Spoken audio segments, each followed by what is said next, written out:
Today we're going to be exploring the epipelagic zone, the sunlit surface layer of the ocean that supports most marine life. This is where energy from the sun fuels photosynthesis, forming the base of nearly every oceanic food web. It's the world of constant motion, drifting plankton, swifting predators, and invisible currents. Even though it looks empty from above, this zone drives global productivity and connects the surface to the deep sea below.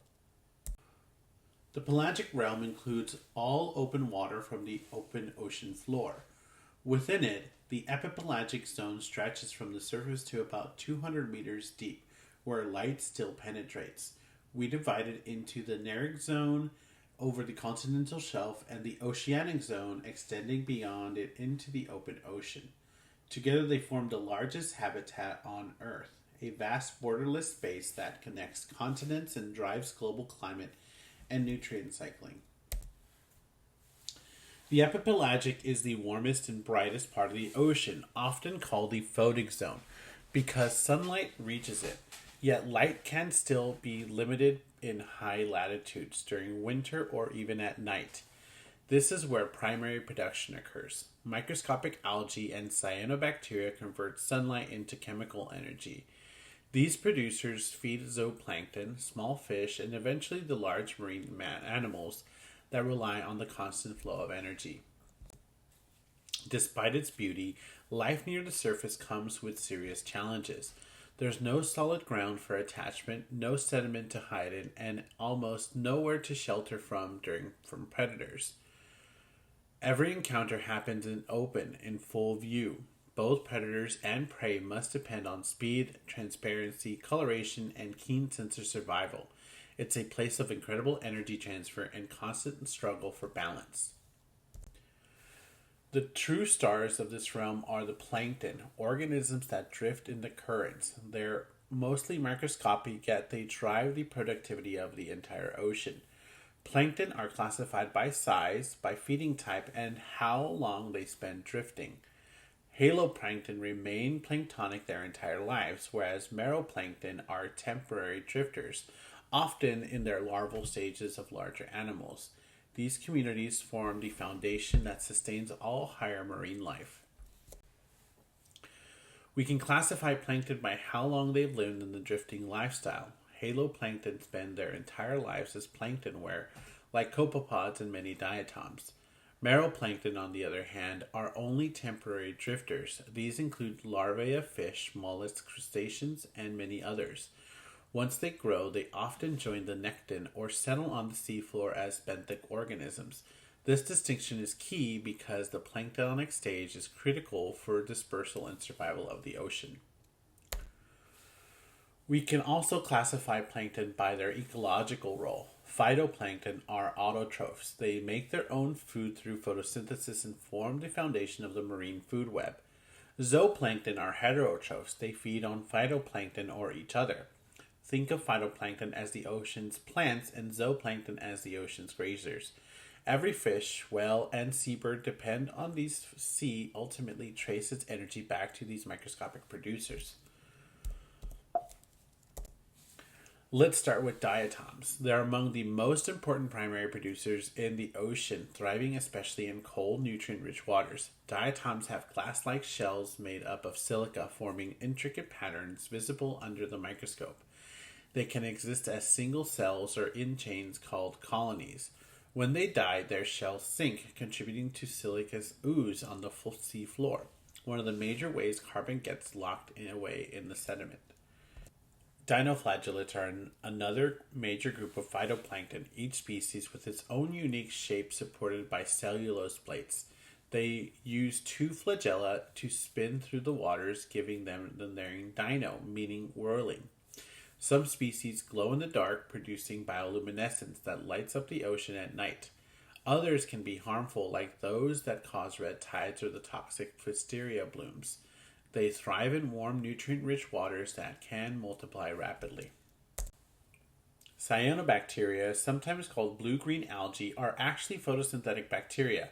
Many species can fix nitrogen, meaning they convert atmospheric nitrogen into usable forms for other organisms. They are most abundant in the open ocean than once thought, often forming a tiny filament of solitary cells. These microbes are especially vital in nutrient-poor tropical waters, acting as invisible fertilizer factories that sustain entire marine ecosystems. Beyond diatoms and dinoflagellates, we also have coccolithophorids and silicoflagellates. Coccolithophorids are covered in tiny plates of calcium carbonate and can give open waters and milky appearances during blooms. Silicoflagellates, by contrast, have beautiful star-shaped skeletons made up of silica and move using two flagella. Together, these groups add to the dazzling diversity of primary producers that keep the open ocean's food web alive. Among zooplankton, copepods dominate. These small crustaceans make up nearly 70% of all zooplankton biomass. They feed on phytoplankton, and smaller zooplankton are in turn eaten by fish, whales, and other consumers. Copepods are essentially the ocean's middlemen, transforming plant energy into animal energy and fueling the entire marine food web. Without them, most higher marine life would simply collapse. Krills are another crucial crustacean group, especially in cold, nutrient-rich regions like the Antarctic. They graze on phytoplankton and serve as the main food source for baleen whales, penguins, and many fish. Entire ecosystems, including the Antarctic food web, depend heavily on krill populations. A single whale can consume several tons of krill a day, which shows how important these small creatures are to maintaining marine balance. Some plankton are actually related to us. Tunicates, members of the small phylum of vertebrate. Salps and larvocians use mucus nets to trap food particles, filtering numerous volumes of water. Salps can be solitary or form long glowing chains that drift through the ocean. Larvicians, though tiny, build intricate gelatinous houses that they constantly discard and rebuild, playing on important roles in the transporting carbon to the deep sea. Pteropods are fascinating planktonic mollusks, often called sea butterflies. Their foot has evolved into small pair of wings like flaps that allow them to gracefully fly through the open water. Many have thin, delicate shells or have lost them entirely, making them lightweight and well adapted for drifting. You can find pteropods in both the epipelagic zone and in the deeper layers. They feed on phytoplankton and smaller zooplankton, forming an essential food source for fish and whales. However, their fragile calcium carbonate shells are extremely sensitive to ocean acidification, making them important indicators in environmental change. Arrowworms or cedar gnats are slender, transparent predators that drift through the water like living darts. They're small but efficient hunters, feeding mostly on copepods and other tiny zooplankton. Alongside them, we find jellyfish and comb jellies, which also drift with the currents. Even though they can move using gentle pulsations, they're still considered part of the plankton because they can't swim against strong flows. Their gelatinous animals are vital links to the food chain, transforming energy from microscopic prey to larger consumers like fish and turtles. Meroplankton are organisms that spend only part of their lives as plankton, usually during their larval stage. These include larvae of fishes, mollusks, crustaceans, echinoderms, and many other benthic invertebrates. Their time drifting in the plankton allows them to disperse across vast oceans before settling on the seafloor or joining the nekton as adults. This planktonic phase increases survival chances by spreading offspring away from predators and crowded habitats, creating the next generation of marine biodiversity. In contrast to plankton, nekton are strong swimmers capable of moving independently of the open ocean current. This group includes fishes, squids, sea turtles, penguins, and marine mammals like dolphins and whales. Nektons dominate the upper layers of the ocean, where they feed on plankton and one another in the complex web of interactions. Their ability to actively swim and migrate across oceans makes them the top consumers and key movers of energy in the epipelagic zones. For many organisms living in the epipelagic, staying afloat is a matter of survival. There's no solid surface to rest on, so species have evolved clever adaptations to maintain buoyancy. Some increase drag or surface areas to slow the sinking, while others store lipids or air to make their bodies lighter. Whether it's drifting diatoms or fast moving fish, every organism in this zone faces the same basic challenge: staying suspended in the world without support. Many small planktonic organisms have flattened bodies, long spines, or delicate extensions that increase surface area to create drag. This added resistance helps them maintain suspended rather than sinking. It's a beautiful example of physics meeting biology. By simply reshaping their bodies, these organisms adapt to the environment where gravity constantly pulls them down. For microscopic plankton, surface area is the greatest defense against the pull of the deep. Many epipelagic organisms maintain their position by increasing buoyancy rather than just drag. Some store droplets of lipids or fats which are less dense than water and help them float. Diatoms and copepods are great examples. Others, like cyanobacteria or jellyfish, trap air pockets inside their bodies. Fish often use swim bladders, which they can inflate or deflate to control depth. All of these strategies share the same goal: to stay suspended in the sunlight zone where food and energies are abundant.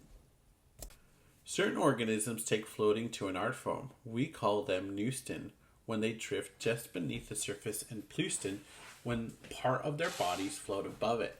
Classic examples include the Portuguese man of war, which uses a gas-filled float to stay at the surface, and the beautiful purple snail, Genetha, which traps bubbles to stay afloat. Another is Velella by the wind sailor, which glides across the ocean using a tiny sail. These creatures transform the ocean's surface into a living, drifting community. In the open ocean, there are no hiding places, so both predators and prey rely on creative strategies for survival.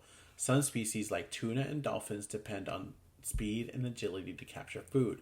Others rely on camouflage, transparency, or color patterns to blend into their surroundings. Many zooplankton even migrate vertically, hiding in deep waters by the day and returning to the surface at night to feed. Every adaptation is about balance, eat, and don't get eaten. Because of the epipelagic is so open and bright, vision plays a huge role in survival. Most pelagic animals have large, well-developed eyes that help them detect movement, spot prey, and avoid predators. Some even sense small subtle differences in light and shadow to stay with their group or school. For organisms living where there is nowhere to hide, being able to see and be aware is one of the most powerful survival tools in the ocean. Beyond vision, many marine animals use other sensory systems to navigate and hunt. Fishes have a lateral line system that detects vibrations and pressure changes in the water, like an early warning radar. Sharks can sense tiny electrical fields from nearby prey, and dolphins use echolocation, sending out sound waves and listening to the echoes to map out their surroundings. In a realm where sight can fail, sound and vibrations often reveal what eyes cannot. Coloration is one of the most important survival tools in the open ocean. Since there's no place to hide, organisms must blend into the water by itself. Many develop countershading, appearing dark on top and light underneath to blend from both above and below. Others use camouflage or even transparency to disappear entirely. The goal is simple: avoid detection. In the world with no shadows, invisibility becomes the best defense. Countershading works beautifully in the ocean's lighting conditions. Seen from above, a fish's darker dorsal surface blends with the deep blue below. Seen from underneath, its light belly matches the bright surface light. Predators like sharks and prey like mackerel both use this trick. This is one of nature's simplest yet most effective adaptations, helping creatures survive in the endless blue expanse of the epipelagic. Some species skip color entirely and become transparent. Jellyfish, comb jellies, salps, and many zooplankton use this method. Light passes right through their bodies, making them nearly invisible. Transparency doesn't just protect them, it also allows them to ambush prey without being seen. It's an elegant example of how evolution adapts organisms to a world where even the faintest shadows can mean danger. Predators in the epipelagic must swim efficiently to chase agile prey. Fish like tuna and mackerel are masters of this, with streamlined bodies that reduce drag and forked tails that increase thrust. Their narrow caudal peduncle focuses muscle power directly to the tail, maximizing speed. These animals are built for endurance and precision, allowing them to roam thousands of miles in search of food. Fast-swimming pelagic fish have specialized red muscle rich in myoglobin, a protein that stores oxygen and fuels long-distance swimming. Some species, like tuna, even maintain body temperatures higher than the surrounding waters, a trait called regional endothermy. This keeps their muscles warm and efficient, allowing powerful, sustained motion.